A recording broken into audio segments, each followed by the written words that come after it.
فی الغار، وہ دو آدمی تھے جو غار میں تھے، اس میں سے ایک حضرت ابوبکر صدیق تھے۔ اس غار کے واقعے کی طرف اشارہ کر دیا۔ ثانی اثنین اذ ہما فی الغار، وہ دو آدمی جو غار میں تھے اس میں سے ایک ابوبکر صدیق ہے، ایک جناب محمد رسول اللہ صلی اللہ علیہ وسلم ہے۔ یہ تو ایک آیت میں نے آپ کے سامنے پیش کی، بے شمار آیات۔ محمد رسول اللہ والذین معہ اشداء علی الکفار، محمد الرسول اللہ حضور کے بارے میں، والذین معه اشداء علی الکفار رحماء بینہم، ابو بکر صدیق کے بارے میں، رحماء بینہم ابو بکر صدیق کے بارے میں۔ تو قرآن کریم کی 8 آیات اور احادیث میں سے 181 حدیث حضرت ابو بکر صدیق رضی اللہ تعالیٰ عنہ کی فضیلت پر مشتمل ہے۔ اسی وجہ سے کہنے والوں نے کہا، صحیح کہا، غلط نہیں کہا، کہنے والوں نے کہا نبی کریم صلی اللہ علیہ وسلم سے کمال ولایت، کمال تصوف، کمال بزرگی جس صحابی نے حاصل کی ہے وہ حضرت علی المرتضی رضی اللہ تعالیٰ عنہ۔ کمال ولایت، کمال بزرگی اور کمال نبوت جس صحابی نے حاصل کی ہے اس کا نام ابو بکر صدیق رضی اللہ تعالیٰ۔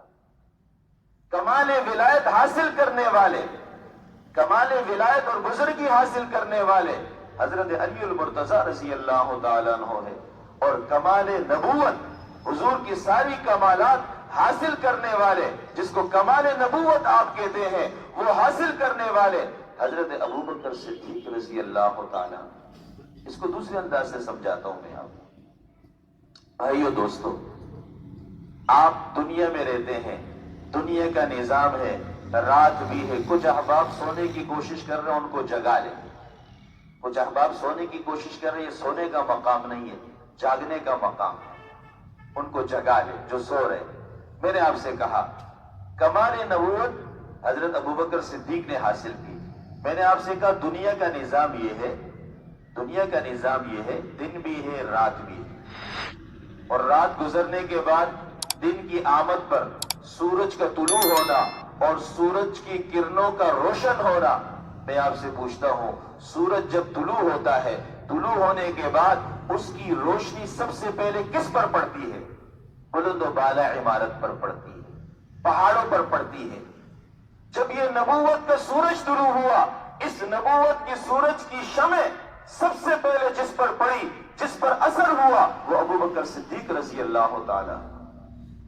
جب یہ نبوت کا سورج طلوع ہوا، اس کی کرنیں سب سے پہلے جس پر پڑی اور جس نے اس سے فیضیابی حاصل کی اور سب سے پہلے جو مسلمان ہوا، وہ سیدنا ابو بکر صدیق رضی اللہ تعالی۔ اسی وجہ سے حضرت ابو بکر صدیق کی بیوی بڑی عجیب بات کرتی تھی۔ ہماری بیویاں تو ہماری مذمت کرتی ہیں، حضرت ابو بکر صدیق کی بیوی اپنے شوہر کی تعریف کر رہی ہے۔ کیا تعریف کر رہی ہے؟ کیا تعریف کر رہی ہے؟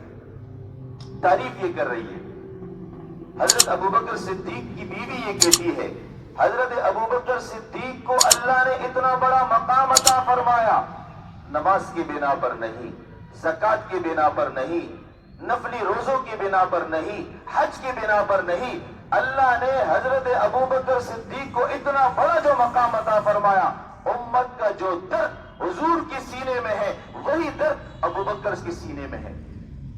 اس درد دل کے بنا پر، اس غم کے بنا پر اللہ نے حضرت ابو بکر صدیق کو اتنا بڑا مقام عطا فرمایا، درد دل کے بنا پر۔ درد دل تو درد دل والے سے پوچھے نا، میں اور آپ کیا جانے۔ جس کے دل میں امت کا غم ہو، جس کے دل میں امت کی خیرخواہی ہو، جو ہر وقت امت کے لیے کڑن رکھتا ہو، درد رکھتا ہو، جس کو فلسطین کا احساس ہو، وہاں کے مظلوم مسلمانوں کا احساس ہو، ان بچوں کا احساس ہو جن کو گولیوں کے ساتھ چھنی کی جا رہی ہے، جن کو بموں کے ساتھ ٹکڑے کیے جا رہے ہیں، اس کو غم کہتے ہیں۔ جو احساس ہمارے دلوں میں ختم ہوتی جا رہی ہے، اب تو کہتے روز 200 شہید ہو رہا ہے، یہ تو معمول بن گیا۔ نہیں، فکر ہونی چاہیے، غم ہونی چاہیے۔ جیسے میرے اپنے بچے کے فوت ہونے پر میرے لیے کھانا زہر محسوس ہوتا ہے، وہ کیفیت ہونی چاہیے، وہ کیفیت ہونی چاہیے۔ ہماری مثال تو اس شخص کی طرح ہو گئی، اس بچے کی طرح ہے جس کا باپ کا جنازہ پڑا ہوا ہے، بچہ گلی میں کرکٹ کھیل رہا ہے، چونکہ بچہ ہے نا، اسے کیا معلوم، 3-4 سال کا بچہ ہو نا، باپ کا جنازہ اگر گھر پہ ہو، تخت پر ہو، تو بچہ تو گیند سے کھیل رہا ہوتا ہے، تو بچہ ہے نا، اس کو احساس نہیں ہے، چھوٹا ہے۔ تو آج امت کو بھونا جا رہا ہے، ٹکڑے ٹکڑے کیے جا رہے، عورت کی عزتوں سے مسلمان خواتین کی عزت ریزی کی جا رہی ہے، لیکن ہم پر اثر نہیں پڑ رہا، وہ غم نہیں ہے، وہ فکر نہیں ہے، وہ درد نہیں ہے جو ابوبکر صدیق کے سینے میں تھا۔ تو میں نے آپ سے کہا، حضرت ابوبکر صدیق کی اہلیہ عجیب بات فرماتی ہے کہ اللہ نے ابوبکر صدیق کو نماز کی وجہ سے یہ مقام عطا نہیں فرمایا، روزوں کی وجہ سے یہ مقام عطا نہیں فرمایا، صدقات کی وجہ سے یہ مقام عطا نہیں فرمایا، یہ مقام اس وجہ سے عطا فرمایا، درد دل کی بنا پر ان کے دل میں ایک درد، ایک کڑن، جو درد اور کڑن حضور کے دل میں ہے، اس غم کو انہوں نے اپنے دل میں لے لیا، اس غم کی وجہ سے اللہ نے ان کو وہ مقام عطا فرمایا، وہ مقام عطا فرمایا۔ عزیزان محترم، نبی کریم صلی اللہ علیہ وسلم حضرات صحابہ کرام کی تربیت فرمایا کرتے تھے، ان سے پوچھتے تھے، اب تو میں مجمع عام سے آپ میں سے کسی سے کوئی بات پوچھوں تو شاید آپ ناراض ہو جائیں، نبی کریم صلی اللہ علیہ وسلم مجمع عام میں پوچھا کرتے تھے صحابہ کرام سے، آپ نے پوچھا، ہاں میرے ساتھیوں، او میرے دوستوں، او میرے شہدائیوں، وہ مجھ پر قربان ہونے والوں، یہ بتلاؤ تم میں سے آج کوئی ایسا شخص بھی ہے جس نے کسی مریض کی عیادت کی ہو؟ کوئی ہے ایسا شخص؟ جب آپ نے پوچھا تو حضرت ابوبکر صدیق رضی اللہ تعالیٰ عنہ کھڑے ہو گئے، ہاں الحمدللہ میں ایک مریض کی عیادت کرنے گیا تھا۔ پھر اللہ کے نبی نے پوچھا، ہاں بتلاؤ تم میں سے کوئی ایسا بھی شخص ہے جو کسی جنازے کے پیچھے چلا ہو، کسی جنازے میں شامل ہوا ہو؟ وہ نیکیوں کے حریص تھے نا، نیکیوں کے کام کے پیچھے دوڑتے تھے، ہم تو دیاڑی کے پیچھے دوڑتے ہیں، جہاں ریٹ زیادہ ہو، 20 ریٹ زیادہ ہو وہاں بھاگتے، جہاں تنخواہ زیادہ ہو وہاں بھاگتے۔ یہ لوگ نیکیوں کے پیچھے دوڑنے والے لوگ تھے۔ تو نبی کریم صلی اللہ علیہ وسلم نے پوچھا، ہاں تم میں سے کوئی شخص ایسا بھی ہے جو کسی جنازے کے پیچھے چلا ہو، جنازے میں شریک ہوا ہو؟ مجمع میں ایک سناٹا چھا گیا، ابوبکر صدیق کھڑے ہوئے، فرمایا اللہ کے نبی میں نے جنازے میں شرکت کی۔ اچھا جی۔ اس کے بعد حضور نے پوچھا، اچھا یہ بتلاؤ تم میں کوئی شخص ایسا بھی ہے جس نے کسی بھوکے کو کھانا کھلایا ہو؟ کوئی ایسا بھی شخص ہے؟ کوئی نہیں کھڑا ہوا۔ ابوبکر صدیق کھڑے ہوئے، فرمایا اللہ کے نبی میں نے آج ایک بھوکے ضرورت مند کو کھانا بھی کھلایا۔ چوتھے نمبر پر پوچھا، بتلاؤ تم میں سے کوئی شخص ایسا بھی ہے جو آج روزے سے ہو، یعنی وہ روزے سے ہو، نفلی روزے سے ہو؟ کوئی نہیں کھڑا ہوا۔ کچھ وقت گزرنے کے بعد ابوبکر صدیق نے فرمایا اللہ کے نبی الحمدللہ میں آج روزے سے ہوں۔ حضور نے فرمایا جس میں یہ 4 صفات ہو، جو ان 4 صفات کا حامل ہو، جنت اس پر واجب ہے، جنت اس پر واجب ہے۔ ابوبکر صدیق کو ایسا تو نہیں مقام ملا نا جی، جنت اس پر واجب ہے۔ اور بارہا نبی کریم صلی اللہ علیہ وسلم نے جنت کی بشارت دی۔ اب سوچئے کہ یہ 4 نیکیاں ابوبکر صدیق نے کی ہے کہ ہم نے پورے ہفتے میں یہ 4 نیکی کی ہے، پورے مہینے میں کی ہے، پورے سال میں کی ہے؟ ذرا اپنے گریبان میں جھانکیے نا، ہم تو فضائل سن کر واہ واہ کرتے ہیں، سبحان اللہ کہتے، الحمدللہ کہتے، یہ نہیں سوچتے کہ ان نیکیوں سے میری زندگی خالی ہے۔ یہ بھی تو سوچے نا۔ میں آپ سے یہ نہیں کہہ رہا صبح سے کون شخص ایسا ہے جس نے 4 نیکیاں کی ہے، میں کہہ رہا ہوں کہ پورے ہفتے پہ کسی نے یہ 4 نیکیاں کی ہیں، یقیناً جواب نفی میں ملے گا۔ پوچھو مہینے میں کی ہے تو شاید کوئی ایک خوش نصیب ایسا ہوگا جس نے 4 نیکیاں کی ہوگی، سال میں کی ہے کوئی ایک خوش نصیب ایسا ہوگا جو کھڑا ہو جائے گا میں نے کی ہے، ہر روز کرنا چاہیے. ابو بکر صدیق ہر روز کیا کرتے تھے. ہم تو ہمارے پاس تو نیکیاں ہیں نہیں بھائیوں، لیکن جو ہے وہ تو ہم تشہیر کر کے ہی ضائع کر دیتے.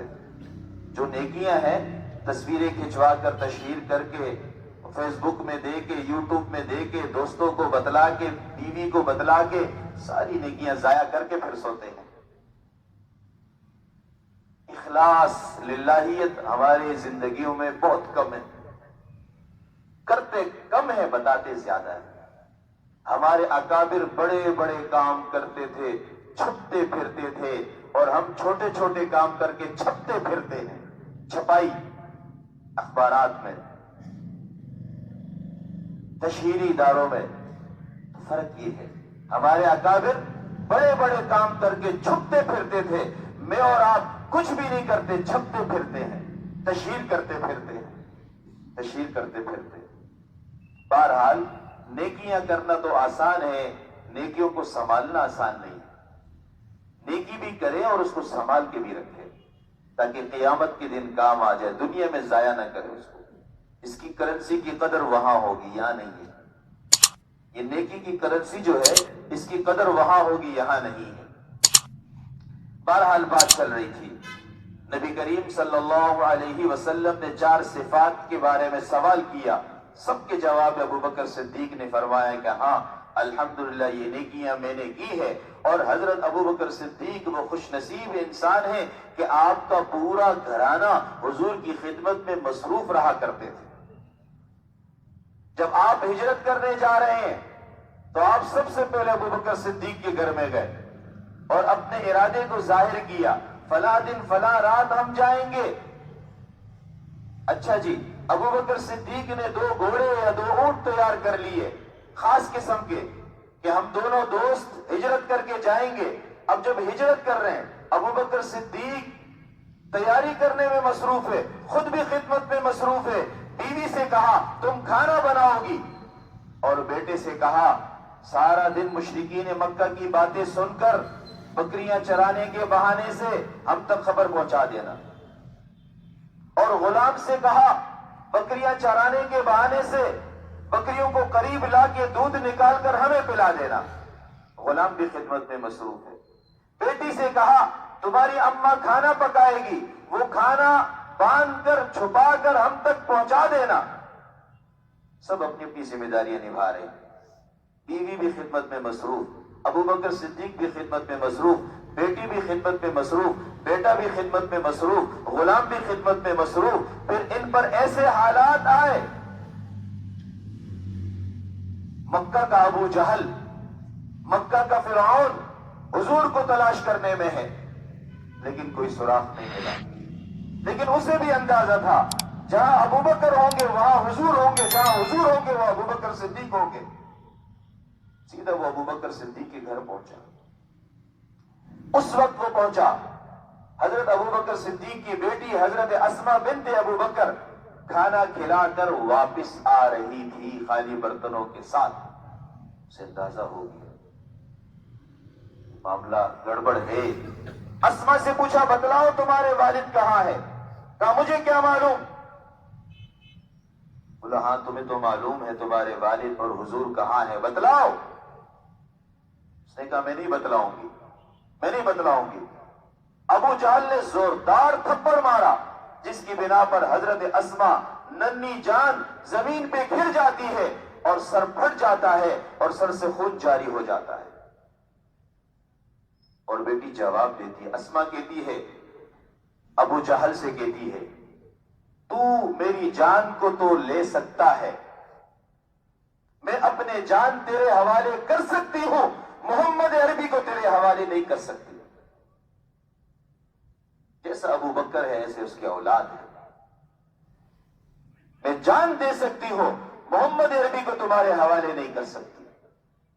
بالآخر ابو جہل نے دیکھ لیا کہ یہ بتلانے والی نہیں ہے، یہ بتلانے والی نہیں ہے. اسی وجہ سے نبی اکرم صلی اللہ علیہ وسلم نے ارشاد فرمایا دنیا میں بہت سے لوگوں نے مجھ پر بڑے احسانات کیے. دنیا میں بہت سے لوگوں نے مجھ پر بڑے احسانات کیے اور میں نے ہر ایک کا احسان کا بدلہ اس کو دنیا میں دے دیا. دنیا میں بہت سے لوگوں نے مجھ پر احسان کیے، خیرخواہی کی، بلائی کی، میں نے ہر ایک کی بلائی کا بدلہ اس کو دنیا میں دے دیا.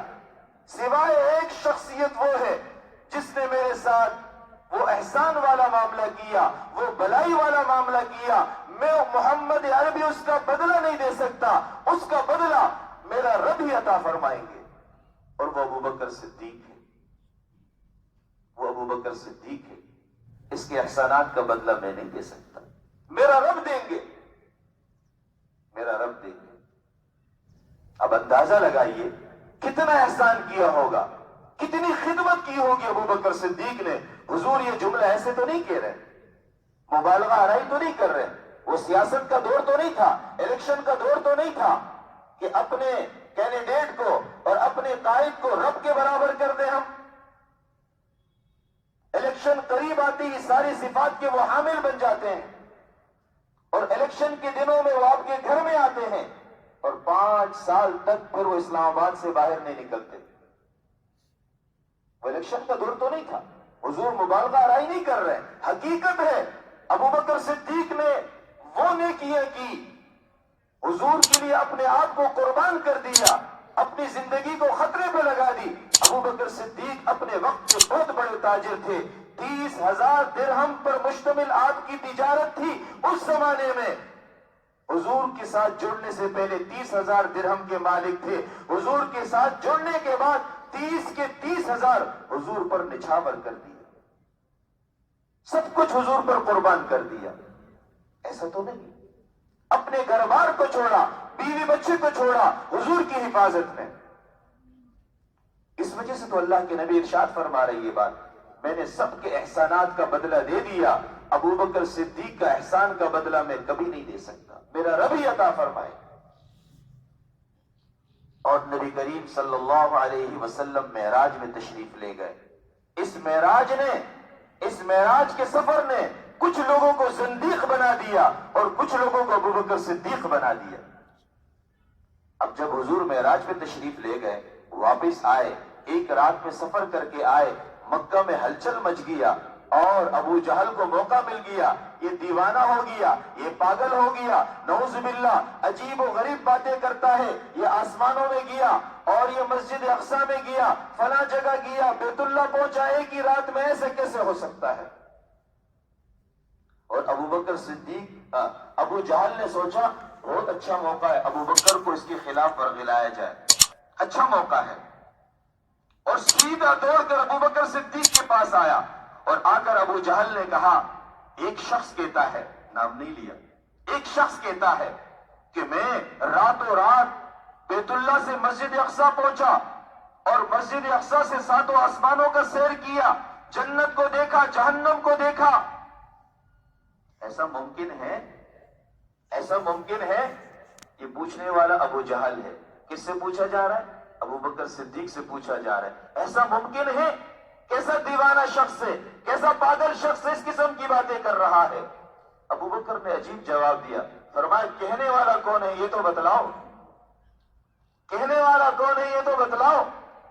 اس نے کہا کہنے والا تیرا ہی دوست ہے، کہنے والا تیرا ہی دوست ہے، محمد عربی ہے. فرمایا اگر انہوں نے کہا، سچ کہا، وہ کبھی غلط بیانی سے کام نہیں لے سکتے.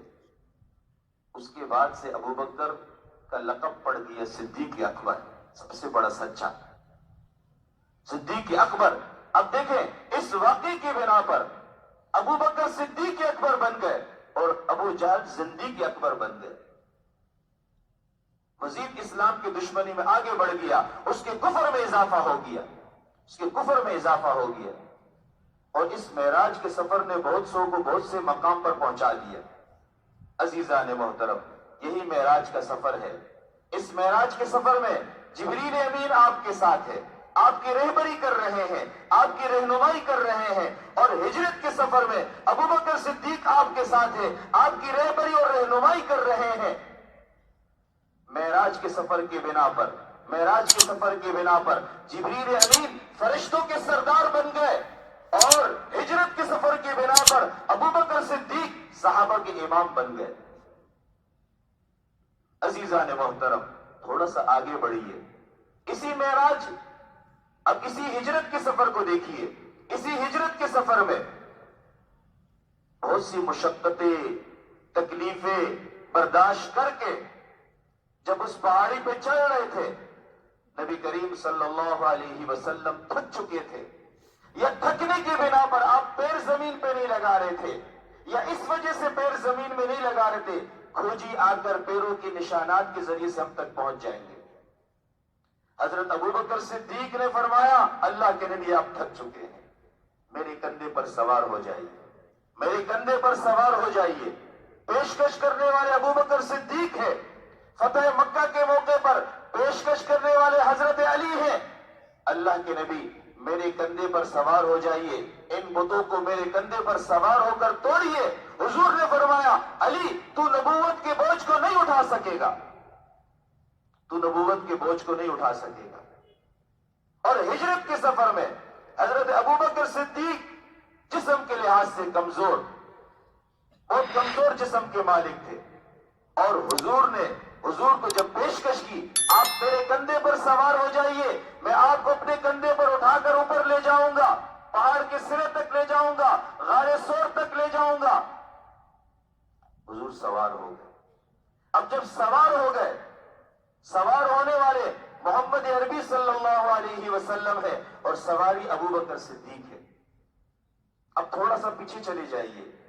جب نبی کریم صلی اللہ علیہ وسلم کی ولادت ہوئی، دائی حلیمہ لینے آ رہی تھی تو آپ کی سواری سب سے پیچھے تھی، غربت کی وجہ سے، سواری کے کمزور ہونے کی وجہ سے. جب دائی حلیمہ حضور کو لینے کے لیے کوئی تیار نہیں ہے، یہ یتیم بچہ ہے، اس کو لے کر کیا کریں گے، پیسے نہیں ملے گا، ڈالر نہیں ملے گا، نوٹ نہیں ملے گا. لیکن بالآخر دائی حلیمہ نے ان کو قبول کر لیا. دائی حلیمہ حضور کو گود میں لے کر سواری پر بیٹھتی ہے. واپسی میں سب سے تیز سواری دائی حلیمہ کی ہے. لوگوں نے پوچھا دائی حلیمہ سواری تبدیل کر لی ہے؟ فرمایا سواری تبدیل نہیں کی ہے، سوار کو تبدیل کر لیا ہے. سواری تبدیل نہیں کی ہے، سوار کو تبدیل کر لیا ہے. حضور کی برکت سے یہ بچہ اتنا بابرکت ہے، اس بچے کو گود میں لے کر جب میں سواری پر بیٹھی ہوں، میری سواری سب سے آگے پہنچ گئی، سب سے آگے پہنچ گئی.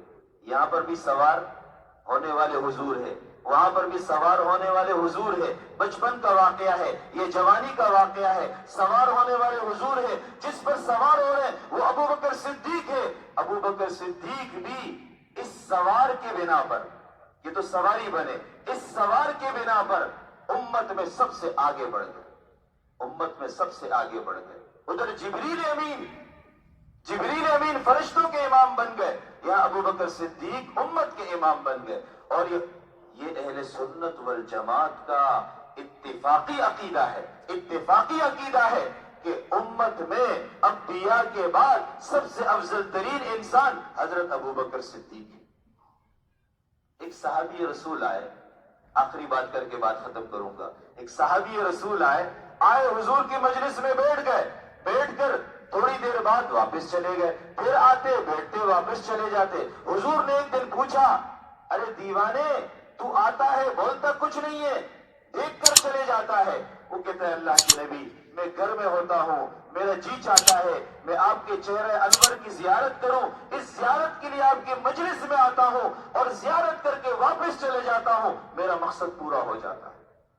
حضور نے جواب میں فرمایا جو محبت کی نظر سے مجھے ایک مرتبہ دیکھ لے اللہ اس پر جہنم کی آگ کو حرام فرما دیتے.